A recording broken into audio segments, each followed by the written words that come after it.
annað mál á dagskrá, tillögu borgarfulltrúa Sjálfstæðisflokksins lýðheilsuráð og þá tekur til máls borgarfulltrúi Þorbjörg Helga Vigfúsdóttir.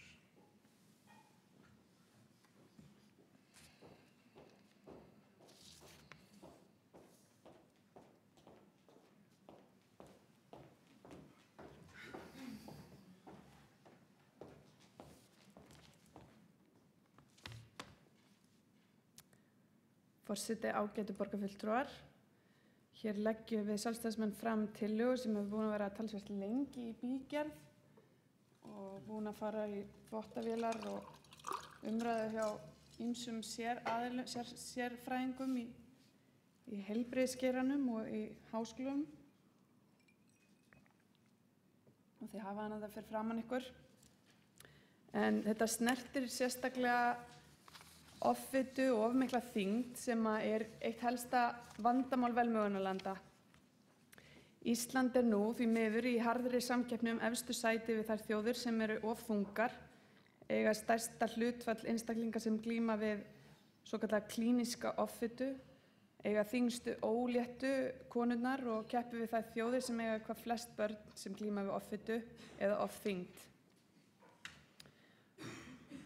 Of mikil þyngd og offita, þetta eru þessi tvö ólík hugtök, áhætti þáttur fyrir ýmsa sjúkdóma, svo sem hjarta- og æðasjúkdóma, fullorðins sykursýki, háþrýstingi, ýmsar tegundir krabbameina, röskun á blóðfitu, mæði, heilablóðfall, gallblöðrusjúkdóma, svefntruflanir, slitgigt, bakverki og ekki síst getur leitt til sálrænna og félagslegra vandamála. Mikilvægt að nefna í þessu samhengi að offita meðal barna eykur líkur á offitu eða ofþyngd og mikil þyngd verulega á fullorðinsárunum. Allra helst þarf líka að nefna að umræða of mikla þyngd og fordómar í garð þess geta haft áhrif til hins verra í þessu samhengi. Og því þetta allt frekar viðkvæmt í umræðu. Þróunin aukningu á fjölda þeirra sem eru yfir kjörþyngd eitthvað sem við erum vonandi að sjá vera að breytast. Margar vísbendingar eru komnar fram sem sýna að aukningunni lokið, ef svo hægt að segja, að ekki lengur til staðar aukning heldur hafa tölurnar náð einhvers konar hámarki eða stöðnun. Þetta í raun alveg sambærilegt ferli og átti sér stað í Bandaríkjunum nema að meðaltal Íslands lægra en hjá Bandaríkjamönnunum. Sem betur fer. Það sem læknar hafa mestar áhyggjur af nú að fjölgun þeirra sem eiga við offitu að etja haldi áfram að aukast, sem sagt kjörþyngdarhópurinn haldist svipaður en að innan hans aukist svokallaða klíníska offitan. Tölfræði OECD sýnir til dæmis að offita hefur aukist úr 8% í rúmlega 20% á Íslandi hjá fullorðnum síðustu 15 árin, en meðaltalið í Evrópu sýnir að yfir helmingur fullorðinna yfir kjörþyngd. Þannig þið sjáið að þessi hópur að stækka innan þeirra sem eru yfir kjörþyngd. Hjá börnum hefur sannarlega orðið stöðnun í aukningunni samkvæmt íslenskum mælingum frá embætti landlæknis sem var gefin út bara rétt í þessu mánuði. En hafa þó ekki komið fram vísbendingar að þessar tölur séu að lækka eitthvað. Tölur sem sýna samanburð í Evrópu sýna þó að vísu ekki þessa þróun eins vel, en í samanburði við aðrar þjóðir eru íslensk börn í 4. til 7. sæti yfir þyngstu börnin. Stelpurnar okkar eru talsvert þyngri en stelpur í Evrópulöndunum, en drengirnir eru mun fleiri í yfir þyngd þó þeir séu aðeins betur settir í röðun á milli þjóða. Íslensk börn, eins og flestir þekkja, skera sig úr í sykuráti eins og allir vita og eru einstaklega léleg að borða ávexti. Þannig eru börnin okkar 5. best í sykuráti og 5. verst í ávaxtaáti meðal OECD-landa. Afsakið. Eða rétt fyrir neðan meðaltal Evrópulanda. Yngri unglingarnir hreyfa sig að meðaltali ágætlega mikið, svona í meðaltali, en við mættum sannarlega gera betur þar sérstaklega að við myndum skoða samanburð við önnur lönd í samhengi við aðgengi að íþróttum og útivist, þar sem við skörum að vissu leyti fram úr. Þeir sérfræðingar sem við höfum heyrt í, læknar og rannsakendur í þessu samhengi, telja stjórnvöld eða einbeita sér fyrst og fremst að forvörnum og inngripum vegna barna. Að kraftur aðgerða eigi að fara í að bæta stöðu barna í þessu samhengi. Þar sé mikilvægast og vanlegast til árangurs að byrgja fyrir brunninn. Og þar, kæru borgarfulltrúar, liggur okkar ábyrgð. Allir þeir sem hitta börn, vinna með börnum og gæta barna, kennarar, vísindaráðgjafar, heilbrigðisstarfsfólk og forráðamenn eru þeir sem helst þurfa að átta sig á vandanum. Og hann slíkur að grípa þarf til aðgerða til þess að hann hafi ekki bein áhrif á íbúa landsins til framtíðar, meðal annars með minnkandi lífsleikum og gæðum í formi aukins heilbrigðiskostnaðar og aukningu fyrrnefndra sjúkdóma. Í því samhengi má nefna beinn kostnaður vegna of mikillar þyngdar og offitu íbúa Bandaríkjanna eru nú 10% heildar útgjöldum heilbrigðiskerfisins þar vegna þessa og spáð er að hlutfallið verði 20% næsta áratug.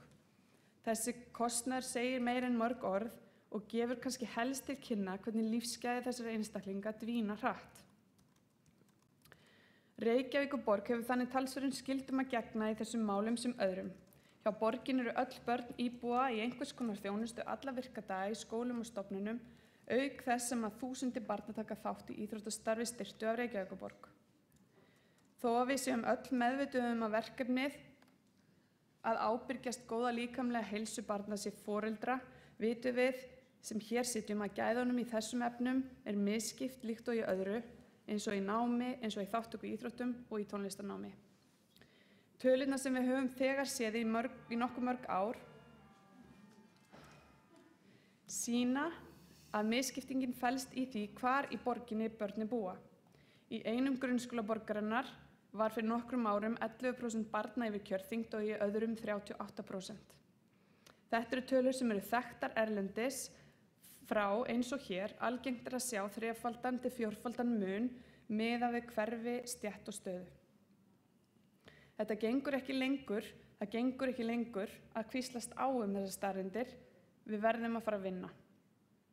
Því teljum við sjálfstæðismenn mikilvægt að borgin taki forystu í að skoða ítarlega hvort eitthvað í ferlum, verkefnum eða skipulagi þurfti að taka breytingum til þess að reykvísk börn verði hraustari. Því liggur fyrir þessi tillaga hér í dag. Hugmyndin ráðið er ekki unnin upp úr fordæmi og tillöguflytjandi er tilbúin til viðræðna hvernig ráðið verður endanlega útfært. Lykilþáttur er þó í fyrsta lagi að ráðið sé skipa sérfræðingum, ekki of mörgum, sem eru fljótari að átta sig á hvaða verkefni þarf fyrst að laga og hafa nægjanlega góða þekkingu og menntun til að vita hvað virkar og hvað virkar ekki. Ráðið þyrfti að heyra beint undir borgarráð og með sérfræðingum, ég nefni hér til dæmis fulltrúa heilsugæslu, barnalækni, fulltrúa lýðheilsustöðva, fulltrúa lýðheilsuvísindasviðs og starfsmaður og sviðsstjóri eða fulltrúi hans af skóla- og frístundasviði, enda er mesta tengingin við börnin þar. Í öðru lagi lykilþáttur að ráðið skrái mælanlega breytu niður til þess að hægt sé að festa markmið umbætur og staðfesta þær skili árangur yfir lengri tíma. Hugmyndin líka að ráðið sé aðeins skipa til 2 ára og að þeim tíma loknum eigi að liggja fyrir tillögur að breytingum og verkferlum, skipulagi og úrræðum sem hafa bein eða óbein áhrif á þyngd eða hreyfingu barna í formi forvarna eða aðgerða. Borgarráð tekur við af tillögunum og samþykkir og sendir til innleiðingara á þar til bæran stað í borgarkerfinu ásamt umsögnum fagsviða. Ef verkefni reynist vel, er mikilvægt að skoða hvort ekki ætti að fá þennan hóp eða annan breyttan hóp til að starfa lengur og skoða kannski annan aldurshóp, kannski starfsmenn borgarinnar, eldri borgara og jafnvel frá ólíkum sjónarhornum. Og hvað á að skoða? Listin er líklega ótæmandi hér en eitthvað sem þessi sérfræðingar þekkja líklega vel og betur en við hér. Ég get nefnt hvort hverfin endurspegli mismunandi mikla hreyfingu og þátttöku í hreyfingu, meðvitund kokka og eldhússtarfsmanna í leik- og grunnskólum salt og sykur og tengsl umræðu mat við þekkingu foreldra á mataræði barna sinna, aðgengi að gosi og sælgæti í sumum stofnunum borgarinnar, er nægjanlegt að tölvutími fari fram heima eða eru skólar að fara of mikið í tölvuvinnu, Þarf að kenna yngstu borgarbúunum að lesa innihald matvörunar? Þurfum við að efla frekar samgönguleiðir milli stofnana til að það sé auðveldara að ganga til eða frá? Eitthvað sem við höfum verið mjög ötul á þessu kjörtímabili til dæmis. Þarf að skrá þyngd á markvissari hátt og vaxtalínur til að tryggja upplýsingar til foreldra og heilsugæslu. Engar beinar lagalega skilgreiningar til grundvallar þessum skyldum eru til staðar, en þó má færa rök fyrir því að til dæmis lög um grunnskóla og leikskóla og reglugerðir kveði skýrt á að skólastigin eigi að hafa heilbrigði að leiðarljósi. Til dæmis kemur þetta skýrt fram í reglugerð 1040 frá 2011 ábyrgð og skyldur aðila skólasamfélagsins. Í þeirri reglugerð kemur fram að í skólareglum skuli meðal annars kveðið á hollustu og heilbrigðar lífsvenjur. Það verður hins vegar að koma fram að það er talsvert tómarúm í lögum og reglugerðum þegar skoðað hvert hlutverk skólahjúkrunar og greinilegt að ríkinu hefur tekist að færa ábyrgðina alveg yfir á sveitarfélögin í þeim efnum þrátt fyrir og líklega vegna þess að ríkið eigi að inna þjónustuna af hendi. Þó er ljóst að löggjafinn er tilbúinn að veita sveitarfélögunum og öðrum stuðning við lýðheilsuverkefni. Verið er að styrkja rannsóknir á lýðheilsu í talsverðu magni og lýðheilsusjóður svokallaður hefur tekjur af tóbaksgjöldum og getur veitt styrki til sérstakra verkefna eins og við gætum ákveðið að hefja í kjölfar þessara vinnu. Ég vona að við getum bundið saman hendur í borgarstjórn og samþykkt þessa tillögu. Spurningin sem situr alltaf eftir þegar hugsað aðgerðir í þessu samhengi hvernig taka á utan svona flókið verkefni. Því vandinn er það flókin og felur í sér svo margar samverkandi breytur að eina leiðin, segja sérfræðingar, er að fara í nokkurs konar þyrluflug eins og hér er lagt til og skoða hvar við eigum tækifæri og hvað við getum gert betur. Það þarf samhent átak margra aðila og við höfum einstakt tækifæri til að leggja okkar af mörkum. Verkefnið er þannig ekki auðleysanlegt og alls ekki leyst á nokkrum misserum. Okkar framlag er miklu frekar framlag fyrir komandi kynslóðir, fyrir nýja Íslendinga, fyrir nýja Reykvíkinga. En eitt er ljóst að við verðum að fara að byrja. Þá er borgarfulltrúi Þorbjörg Helga Vigfúsdóttir lokið máli sínu og næst tekur til máls borgarfulltrúi Oddný Sturludóttir.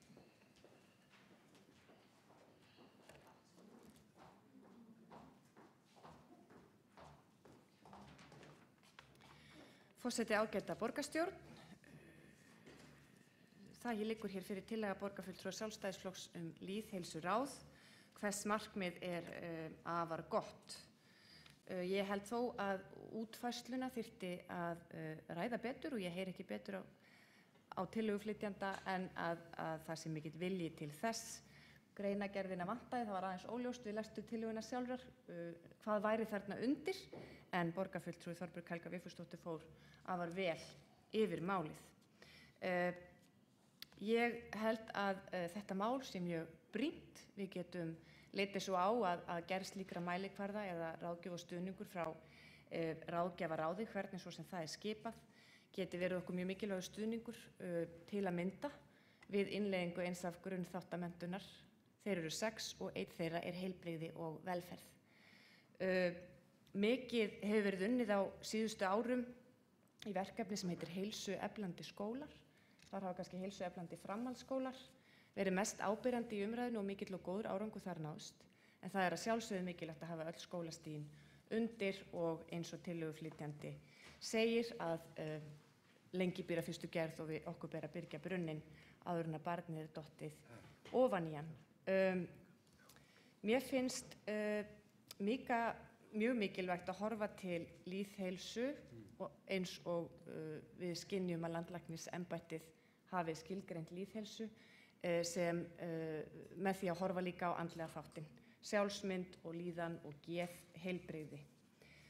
Við erum mikið að ræða á vettvangi borgarinnar ýmislegt sem tengist sjálfsmynd barna og unglinga og líðan þeirra og erum með starfshóp í gangi staðalmyndir og þar höfum við einmitt rætt þessa útlitstengdu þætti og hvaða kröfur eru gerðar til barna og ungmenna og hvernig þau stundum kikna undan þeim með afar erfiðum og leiðilegum afleiðingum fyrir börn og ungmenni og versta birtingarmynd þess er vitanlega ádröskun og önnur vanlíðan sem tengist í hvernig við lítum út og hvaða kröfur samfélagi gerir til okkar.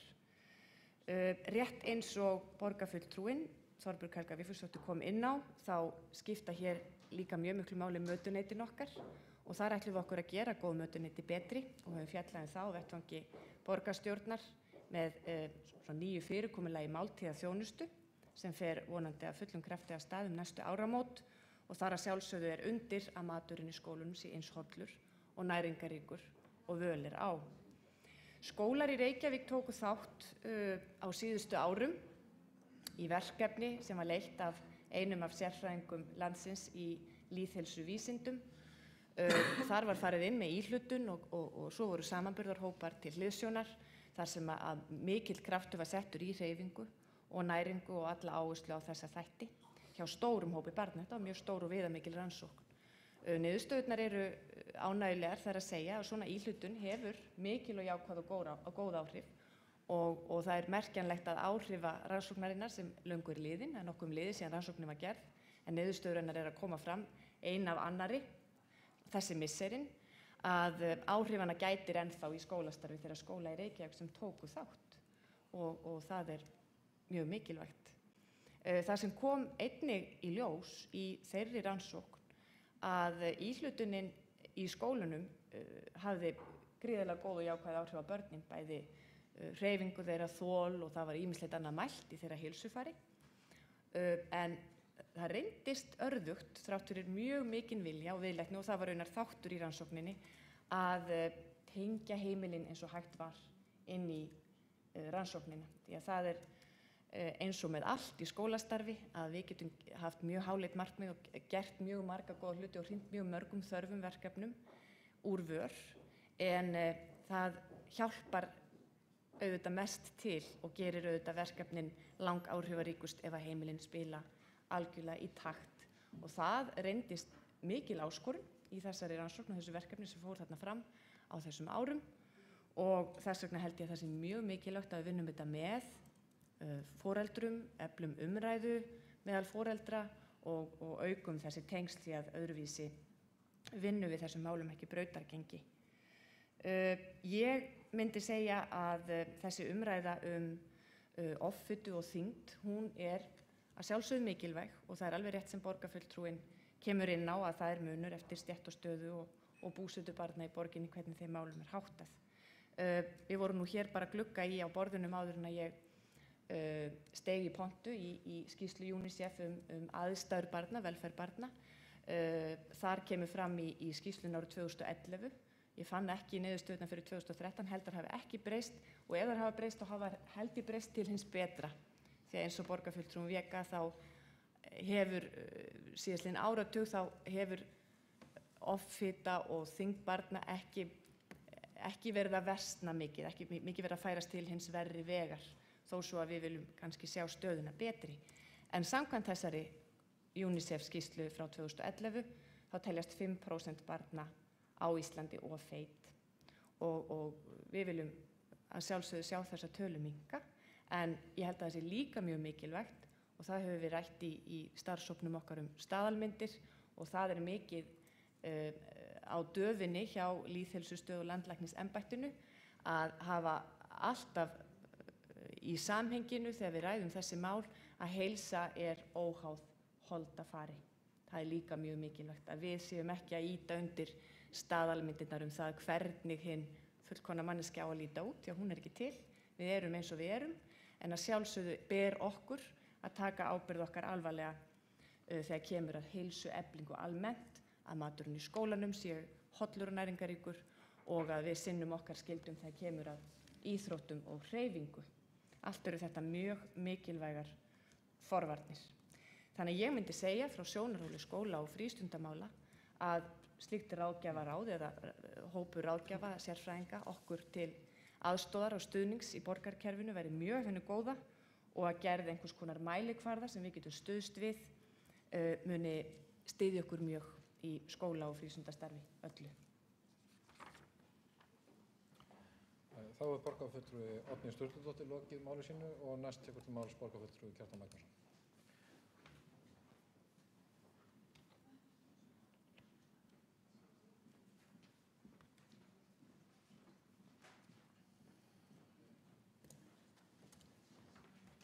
Forseti, góðir borgarfulltrúar, ég ætla bara að þakka borgarfulltrúa Þorbjörgu Helgu Vigfúsdóttur fyrir að flytja þessa tillögu. Ég tel að hún sé afar þörf og brýn, og þegar maður skoðar öll þessi mál í samhengi þá sjáum við að það er ekki að villast að borgin er í rauninni stærsta eða næst stærsta eldabuska landsins. Það skipt ekki þúsundum, heldur í rauninni tugþúsundum sem máltíðirnar sem eru framreiddar á vegum borgarinnar á degi hverjum, og bara það skiptir miklu máli að reyna að herða kröfurnar að því leyti að maturinn verði hollari. En svo eru alls konar önnur atriði sem varða ekki bara mat, heldur hreyfingu, umhverfi, samgöngur og svo framvegis. Og það er unnið að þessum málum auðvitað með sitt hverjum hætti á mörgum stöðum. Ég held að það sé bara mjög hollt fyrir okkur sem vinnum fyrir borgarkerfinu að fá sýn slíks lýðheilsuráðs á hlutina. Margt hefur færst til betri vegar, en samt vitum við alveg að maturinn innan kerfisins, hann er misjafn, maturinn á milli skólana er misjafn. Í sumum skólum hefur átt sér stað sannkölluð hollustu bylting, og það er kannski hópur sem fylgist mjög vel og á í góðu samstarfi við viðkomandi eldhús sem að framreiða hollan mat. Annars staðar er þetta eftirlit ekki fyrir hendi eða slík samvinna. Og jafnvel á einhverjum stöðum, ég veit ekki af því, er kannski verið að framreiða mat í töluverðum mæli sem fullnægir ekki kannski nútíma viðhorfum hollustu. Og þá er að sjálfsögðu við notkun, til dæmis í notkun salts og sykurs. Þannig að ég held að, og eins og var nefnt hér áðan, það er verið að vinna þessum málum að mörgu leyti mjög góðum hætti, til dæmis í skilaði svokallaðar mötuneytishópur á vegum skóla- og frístundasviðs mjög góðu starfi. Margar upplýsingar komið frá þeim hópi, en hann var að rýna meðal annars hollustu, en það var ekki líka bara verið að fjalla bara hvort hlutinni væru gerlegir og kostnað og svo framvegis. Ég held að það væri mjög til bóta að fá slíka sérfræðingar sem eru nefndir í þessari tillögu til þess að rýna öll þessi mál fyrir okkur og koma með tillögur, koma okkur til aðstoðar, hvernig við getum ennþá bætt þessa vinnu hjá okkur. Ég held að kostnaðurinn við það verði hverfandi og muni skila sér margfalt í bættri hollustu í starfsemi borgarinnar. Þá er borgarfulltrúi Kjartan Magnússon lokið máli sínu og þá tekur til máls borgarstjóri Jón Gnarr. Virðulegi forseti, ágætu borgarfulltrúar. Já, ég þakka fyrir þessa ágætu umræðu og athyglisverðu og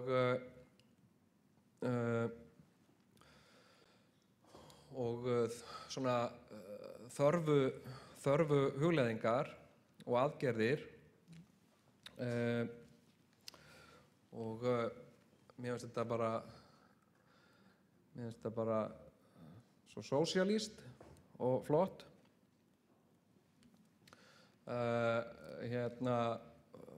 Að svona borgin fari að skipta sér af með svona ákveðnara hætti af einstaklingum úti í samfélaginu og hvað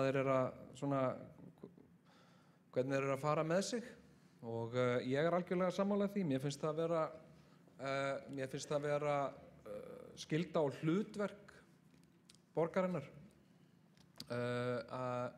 vegna þess að eins og margir hafa nú komið hér inn á að þá er þetta nú ansi margslungið og flókið og frummælandi Þorbjörg Helga Vigfúsdóttir, borgarfulltrúi, ræddi hér í sínu tali þá aðalega kannski þyngd, offitu og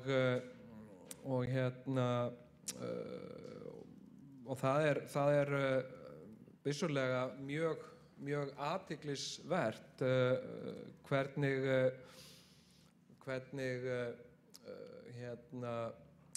svona Íslendingar hafa verið að þyngjast og ekki bara Íslendingar, ég meina við sjáum þetta líka hjá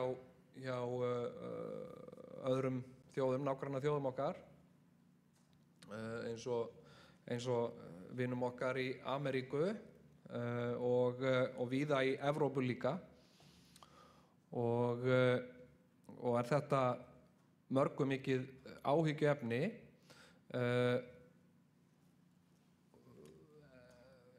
Náttúrulega vegna þess að kannski fólki líður ekki alveg nógu vel og svo getur mataræðið oft haft í för með sér svona heilsuspillandi áhrif sem eru til óþæginda fyrir þá sem verða fyrir þeim og kostnaðarauka fyrir samfélagið. En það er náttúrulega margt í mörgu og þetta er margslungið og eins og við þekkjum til dæmis eins og með börn. Börn að fara í æfa íþróttir og til hvers? Aðallega fyrir samskipti og líkamlega hæfni en líka sem heilsubót og ég er alltaf að heyra aftur og aftur foreldra tala að vera að keyra börnin sín á íþróttaæfingar og þetta til dæmis mjög athyglisvert. Sonur minn æfir handbolta og ég keyri hann þangað og þó það væri kannski bara ágætis líkamsrækt fyrir hann að labba á handboltaæfinguna en það jú þannig að borgir og ekki bara Reykjavík heldur borgir mjög víða eru ekkert svona sérstaklega hvetjandi til mikillar útivistar eða útiveruðar hreyfingar vegna umferðarþunga og umferðarhraða og það því miður raunveruleiki sem að margir borgarbúar búa við að þora ekki alveg að sleppa börnunum sínum á íþróttaæfingu vegna þess að þau þurfa að fara yfir mikla umferðargötu og þá verður oft neyðarúrræðið að keyra þau og það líka oft þannig að maður þorir ekki að senda krakkana sína sem sagt unga ein út að hjóla, maður helst að keyra þau og ég hef gert það margoft sjálfur, keyrt með reiðhjól einhvert það sem örugt að hjóla og þetta náttúrulega stórt og mikið vandamál sem að mjög verðugt og ég bara fagna því að borgin taki frumkvæði í því að reyna að breyta þessu og en svona hvað að valda okkur svona heilsutjóni? Jú, það nú oft það að maturinn sem við erum að kaupa oft ekki nógu góður og það eru í honum efni sem við eigum kannski ekki að vera að borða í miklu mæli og oftar en ekki það jú þannig að fólk gerir sér ekki almennilega grein fyrir því hvað í matnum vegna þess að við erum jú öll þrælar kapítalismans og kapítalisminn afvegaleiðir okkur og blekkir við hvert einasta tækifæri sem hann fær og nema við séum vakandi. Það alltaf að minnka þvottaefnið í þvottaefnispökkunum og nú orðið þannig að maður kaupir þvottaefni þá nær það rétt upp í helminginn af pakkanum. Það verið að taka alltaf svona eina skeið úr á þess að við tökum eftir í og síðan jú orðið innihald í mat sem við erum að kaupa og sérstaklega þegar kemur að ódýrum mat sem að efnaminna fólk hefur mest efni á að kaupa.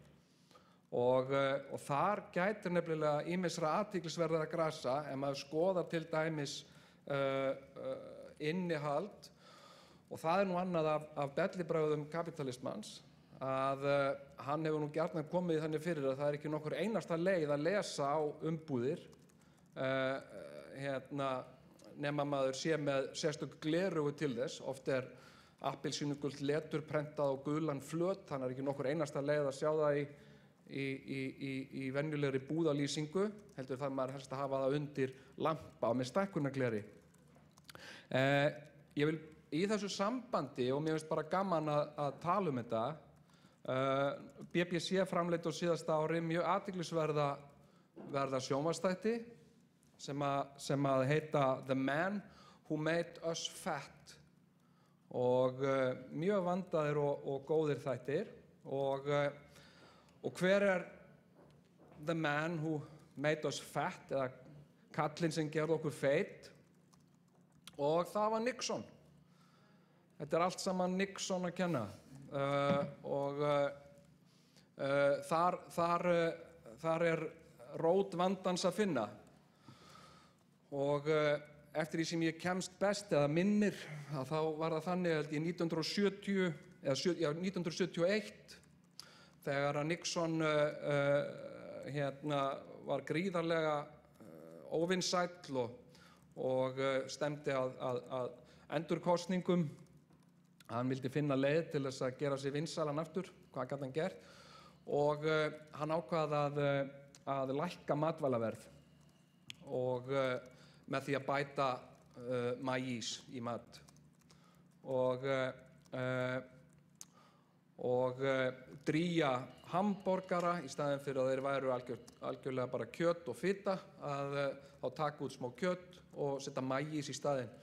Og þannig mætti bjóða fólki ódýrari mat, en leið ekki eins hollan. Og það ekkert allir að fatta þetta. Þeir fatta ekkert að kannski hamborgarinn sem þeir að borða voða mikið bara maís. Og síðan í kjölfarið af þessu að þá var mikil uppgötvun sem ég veit ekki hvað það heitir á íslensku, en high fructose corn syrup, sem síróp sem unnið úr korni og allsráðandi sem sætuefni í sælgæti, sem hefur nú verið minnst á hér. En mér finnst þetta bara mjög athyglisverð og mjög þörf pæling, og til í að ljá þessari tillögu minn stuðning og mitt backup. Og ég vil leggja til að þar sem að kannski ekki í tillögunni alveg nógu skýrt hvað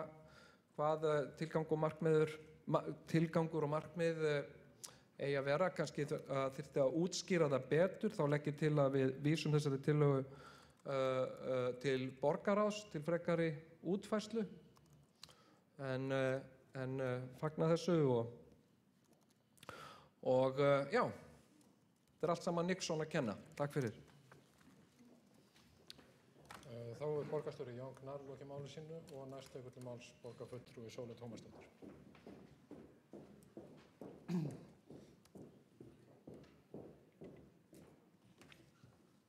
Já, forseti, góðir borgarfulltrúar, ég ætla nú ekki að hafa þetta langt. Mér langar samt aðeins til þess að fjalla lýðheilsu, eða svona, ég held þetta sé ágætistillaga þannig séð, en lýðheilsa samt eitthvað sem við þurfum að skoða í mjög víðri mynd, og við verðum að passa upp á að einskorða okkur ekki við afmarkaða þætti lýðheilsu. Ef við ætlum að stuðla að lýðheilsu, þá þurfum við að hugsa lífstíl og líðan fólks, bæði barna og fullorðinna í borginni, ef við ætlum að einangra okkur við borgina. Við þurfum að skoða hreyfingu, kraft og líkamlega getu einstaklinga og reyna að stuðla að því að það verði sem mest. Við þurfum líka að reyna að stuðla að jákvæðri sjálfsmynd, auknu sjálfstrausti og eflingu andlegrar getu borgarbúa. Í þessu felst að já, það þarf vissulega að skoða þyngd og fitu, en það þarf líka að skoða hvaða kröfur og hvaða áhrif staðalmyndir hafa á alla hina þættina. Við verðum að passa upp á að einskorða okkur ekki við það að líta á fitu sem eitthvað ljótt og vont og að fita sé vandamál út af fyrir sig. Við verðum að taka alla þessa þætti inn og stuðla að því að fólki líði vel, stelpum og strákum, fullorðnum körlum og fullorðnum konum. Alveg sama hvernig við lítum út, að við höfum bæði sjálfstraust og andlega og líkamlega getu til þess að geta lifað almennilega og liðið vel í eigin skinni. Það er það sem þetta verður að snúast Þetta snýst allt kröfur samfélagsins og þær aðstæður sem að við höfum til þess að líða vel. Og það er í rauninni það sem að við höfum tækifæri til þess að laga og breyta hérna í borginni. Við getum lagað það sem að aðrir borgarfulltrúar hafa verið að ræða hér, það sem að borgarstjórinn ræddi áðan til dæmis það hvernig borgin er skipulögð, það skiptir mjög miklu máli. Það skiptir máli hvernig hvar við setjum hjólastíga, hvernig erum við að stuðla að því að til dæmis börn hjóli. Ég hef oft rætt það og mér fannst til dæmis ekki vera nægilega mikið gert ráð fyrir börnum í umferðinni þegar við erum að innleiða hjólreiðaáætlunina. Það að einhvern veginn fara með krakka út í umferðina er ekkert sérstaklega þægilegt og við erum ekki að stuðla að því að börn noti hjól sem almennilegt farartæki eða noti það eins og þau ættu að geta nota það ef við ætlumst til þess að þau fara út á götu. Og þá verður það kannski meira þannig að maður tekur einhvern veginn hjólið í skottið og keyrir einhver til þess að barnið geti hjólað. Það er ekki það sem við ætlum að gera.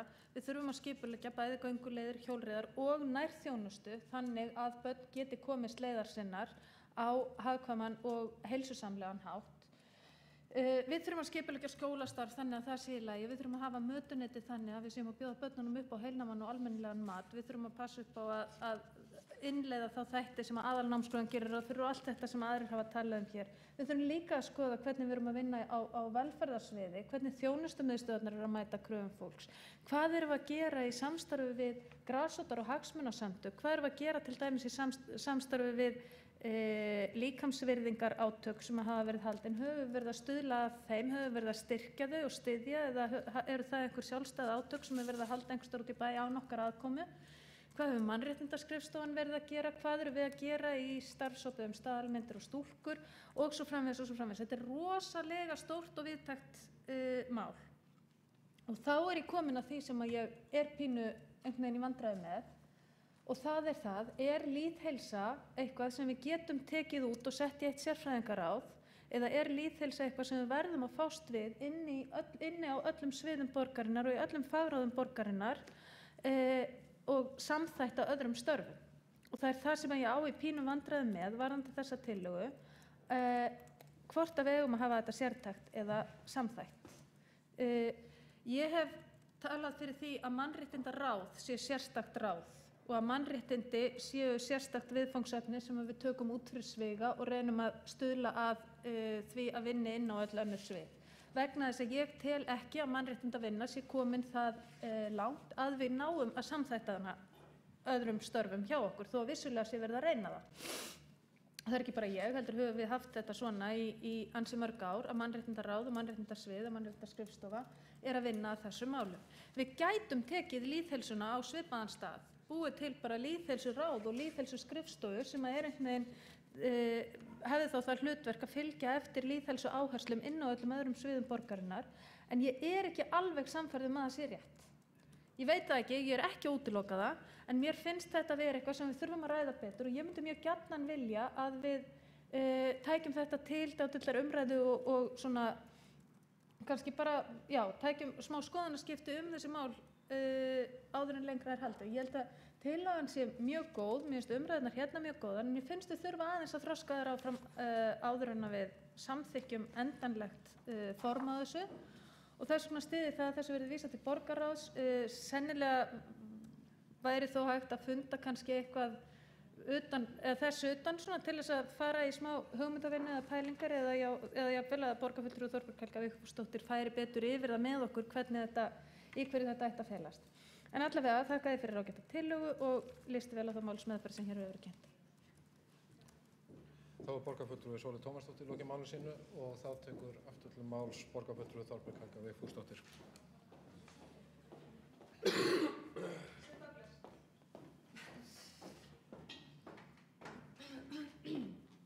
Forseti, ágæti borgarstjórn, ég þakka fyrir góðar umræður hér og ég svona vissuleyti bjóst aðeins við þessum umræðum vegna þess að því lengur sem ég ræddi þetta því erfiðara var einmitt að reyna að skilgreina hvernig við ætlum að takast á við þetta. Þetta það viðamikið verkefni að þessi sérfræðingar sem ég talaði við voru eiginlega allir sammála það að vera með þetta inn í hverju ráði og hver og einn væri að setja sínar áherslur væri ekki nógu markviss vinna til þess að fara að hreyfast hlutirnir vegna þess að þá væru mismunandi mælikvarðar og mismunandi yfirsýn yfir heildina og þess vegna eins og Sóley nefnir hér, hún velti fyrir sér að þetta að vera kannski sérstakt ráð en það alls ekki heldur hugmyndin miklu frekar að þetta sé stuðningur við allt kerfið, alla Reykjavíkurborg, tímabundið og þessi sérfræðingar geti horft yfir sviðið með augum gestsins sem þó með sérfræði þekkinguna og geti bent okkur á vandamál sem að koma upp og eins og ég sagði í ræðu minni að þá var hugmyndin sú að þessir aðilar væru með tillögur og tillögugerð sem kæmi svo fyrir borgarráð, færi svo fyrir hvert ráð sem hefði afskipti af málum, hvort sem það væri mannréttindaráð eða skólafrístundaráð og fengi þá tillögurnar til umsagnar þar. Þannig að alltaf væri hægt að stilla saman eins og Oddný Sturludóttir borgarfulltrúi sagði áðan við þeirra hugmyndir og þeirra vinnu staðalímyndir og svo framvegis. Og þá kemur líka aftur að kjarnamálsins af því að þetta svo víðfeðmt mál og flókið að þá rosalega auðvelt að fara að tala skipulagsmál og auðvelt að fara að tala Nixon og það mjög auðvelt að tala þetta í marga daga. Og það það sem akkúrat sérstaklega barnalæknarnir voru að tala að umræðan svo mikil og flókin að það verður bara stundum að fara að hætta að tala og segja við ætlum aðeins að skoða þyngdaraukningu barna punktur. Og það voru helstu ráðin sem ég fékk. Byrjiði bara á einfaldasta mælikvarðanum byrjiði og ég ekki að leggja nákvæmlega það einfalt fram en það voru ráðin að því að annars týnist þetta og eins og Oddný Sturludóttir benti á borgarfulltrúi áðan að þá lýðheilsu stöð sem núna embætti landlæknis með ákveðin stuðningu skólana. En Reykjavíkurborg hefur svo sem ekkert ítt þeim af stað eða gefa þeim fjármagn eða fjármuni og þá komum við svona kjarnamálsins. Það sem mér fannst svo mikilvægt við að borgarráð væri leiðandi afl í þessari ákvörðun og nú sit ég ekki í borgarráði en treysti borgarráði best til þess að gera þetta vegna þess að þar hægt að segja með þessu fer fjármagn til sviðsins, með þessu fer fjármagn til skólans eða hvað sem að verður ákveðið eða talið þurfa að gera. Að þá þarna fjármögnunarvaldið að taka næsta skref eftir því að sérfræðingarnir segja hér pottur brotinn og ég vil leyfa mér að fullyrða að ég held að sé ekki margir brotnir pottar og ég held að sé mjög góð verkefni í gangi, ég held að sé ekki margt en ég held að sé eins og vera ábyrgðarlaust af okkur sem borgarstjórn að hafa ekki farið í sviðið og hafa ekki tryggt að við séum búin að skoða þessi mál ef illa fer og svona að lokum og þá svona hræðilega þessa mynd þessa máls að heyra í læknum segja frá börnum á barnaspítala Hringsins sem eru ekki nema rétt rúmlega eins árs að koma inn grátandi bara hreinlega vegna þess að þau eru of södd og að því að foreldrarnir oftast nær vegna vanþekkingar sinnar og einhvers konar takmarkana á getu með tækifærum sínum halda að þegar barnið grætur þá þarf að gefa því að borða. Og það eru svona margar svona stórar augljósar breytur sem að hafa veruleg áhrif á þessi mál og enn verra að heyra frá Bretlandi þar sem að börn eru bara tekin af foreldri sínu vegna vanrækslu í þessum efnum og bara hreinlega lausnum sem feli í sér að mauka McDonald's í pelan. Og nú þetta ýktustu dæmin sem að við viljum bara hreinlega ekki verða vitni af í Reykjavík. En svona að lokum þá fagna ég því að borgarfulltrúar séu jákvæðir og vilja styðja áfram framgöngu þessa máls. Ég þakka fyrir það að það sé vísað í borgarráð en hvet okkur til þess að láta ekki sofna og kýla áfram og ég veit af sérfræðingum úti sem eru bara tilbúnir að hjálpa okkur og ég þakka fyrir umræðan í dag. Þá er borgarfulltrúi Þorbjörg Helga Vigfúsdóttir lokið máli sínu og þá veitir borgarfulltrúi Sólveig Tómasdóttir andsvar við ræðu borgarfulltrúans. Forseti, góðir borgarfulltrúar, nú kannski fer að spretta upp smá ágreiningur vegna þess að ég get ekki fallist á að við tökum þyngdaraukningu sem sérstakt viðfangsefni án þess að skoða líðan barna í víðara samhengi. Þyngdaraukning getur verið vandamál en það er líka til fullt af þungum börnum sem líður ágætlega. Og það er vissulega sorglegt að heyra sögur lækna af því þegar að börn líður illa vegna hvað maður að segja, offóðrunar, en það er ekki síður sorglegt að heyra af því þegar að stelpur fara að rækta með sér anorexíu vegna þess að niðurstaðan í mælingum hjá hjúkrunarfræðingi í skólanum sem að við erum að reka var ekki nógu hagfelld. Það er líka vandamál út af fyrir sig og ef við leggjum of mikla áherslu á þyngdaraukningu að þá getum við verið að valda stuðla að óþarfa vandamálum í hina áttina líka. Við verðum að passa okkur hvernig við tökum á þessum málum, hvernig við tölum um þau og alltaf að tryggja það að börnum líði vel í eigin líkama, sama hvernig hann er, jafnvel þó að það geti þurft að stilla eitthvað af til þess að stuðla að aukinni heilsu eða aukinni vellíðan á einhverjum tímapunkti. Þá megum við ekki ákveða það að ofþyngd eða þyngdaraukning sé alltaf í öllum tilfellum slæm, ekki frekar heldur en að við getum sagt að það að vera mjór sé alltaf í öllum tilfellum gott. Við verðum að passa upp á það hvernig við tölum um hlutina, en þetta er eitthvað sem mjög mikilvægt að við ræðum bara í framhaldinu og einmitt þess vegna þurfum við að fara með þetta áfram inn í borgarráð og kannski eitthvað frekar áður en að við samþykkjum endanlegt form á þessu. Þá er borgarfulltrúi Sólveig Tómasdóttir lokið við að veita andsvar og þá svarar andsvari borgarfulltrúi Þorbjörg Helga Vigfúsdóttir. Forseti, ágætu borgarfulltrúar, nú held ég að Sólveig Tómasdóttir hafi ekki alveg hlustað á setninguna til enda.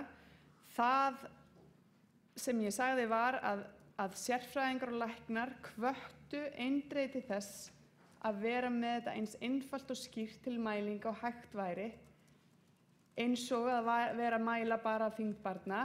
Svo bætti ég við, það er hins vegar ekki það sem tillagan segir, vegna þess að það er of þröngt. Hins vegar verðum við að passa okkur á að fara ekki út víðan völl til þess að halda einbeitingu á hvert vandamáli er og svo að það sé alveg á hreinu, þá á þetta ekki vera eitthvað svona rosalega opinbert mál eða yfirlýsingar hvernig staðan er út á við. Þetta er frekar inn á við, þar sem að skólahjúkrun gengur í takt allstaðar í hverfum og allstaðar við okkar markmið. Alls ekki þannig að það eigi að leiða til umræðu í einhverja átt eina eða aðra. Þá er borgarfulltrúi Þorbjörg Helga Vigfúsdóttir lokið við að svara andsvari. Þá ekki fleiri fast sér hljóðs í þessari umræðu og lagt hefur verið til að tillögu borgarfulltrúa Sjálfstæðisflokksins lýðheilsuráð verði vísað til borgarráðs. Þeir borgarfulltrúar sem það vilja samþykkja vinsamlega skeiðið merki. Það er samþykkt með öllum atkvæðum og þá göngum við til þriðja dagskrárliðar.